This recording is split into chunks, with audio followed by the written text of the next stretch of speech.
Thank you, Mr. President and members of this body. I will certainly try and get in everything I want to say in the next 3 minutes, but I didn't have the opportunity this past Wednesday to bring up the amendment that I had for the bill that was hijacked in this body. But I had a very simple amendment that I'm sure everyone in here would have supported.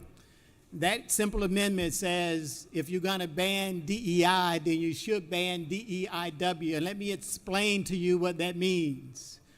When you talk about diversity, equity, inclusion, we got to have a conversation in these United States about wealth as well. We got to understand the importance of wealth and the role that it plays in our colleges and universities, and even getting those admitted that aren't even qualified, except that they come from wealthy families and they have the income to get in these great institutions. When we talk about wealth, let me just tell you something about the disparities in this country. The top 10% in this country hold well over 67% of the country's wealth. The bottom 50% hold less than 2.5% of the wealth in this country. The top 10% had a wealth on average of about $6.5 million. The bottom 50% of wage earners in this country had an average wealth a little bit less than $51,000. In 2022, the most recent numbers that I could get, the median wealth for whites was 6 times that of people of color, and I do mean blacks and Latinos as well. You see, we can't have a conversation about diversity, equity, and inclusion without having a conversation about wealth in this country. I'm reminded of one of my favorite biblical verses. It goes back to 1 Timothy in the 6th chapter, in the 10th verse, and it says, "For the love of money is the root of all evil."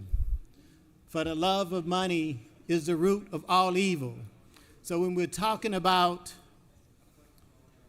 policies that's been put together to eliminate diversity, you got to include the conversation about wealth. And to me, wealth defines that mobility, that upward mobility that people of color certainly would have an opportunity to attain. You know, there are times in the last minute I just want to talk about my own personal experience, by the way. And I can tell you that I was raised in a very, very poor family that really didn't have much of anything other than the relationships we had in the community. When I went to college, I had to work, I had to earn scholarships, and I had no one who funded my education. But I can tell you the classmates that I set aside within the Ivy League towers that I went to,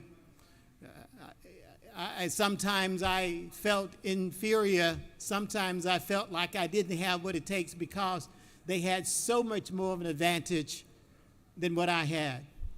But the one thing that I did have was an attitude where I went out and I worked much harder than anyone else. I had that intestinal fortitude that people of color have to have if they're going to succeed in a world that truly should be colorblind. So I said to my colleagues today, when we have this discussion about DEI, we got to talk about the corrupted influence of wealth in this country. Thank you. I yield the well.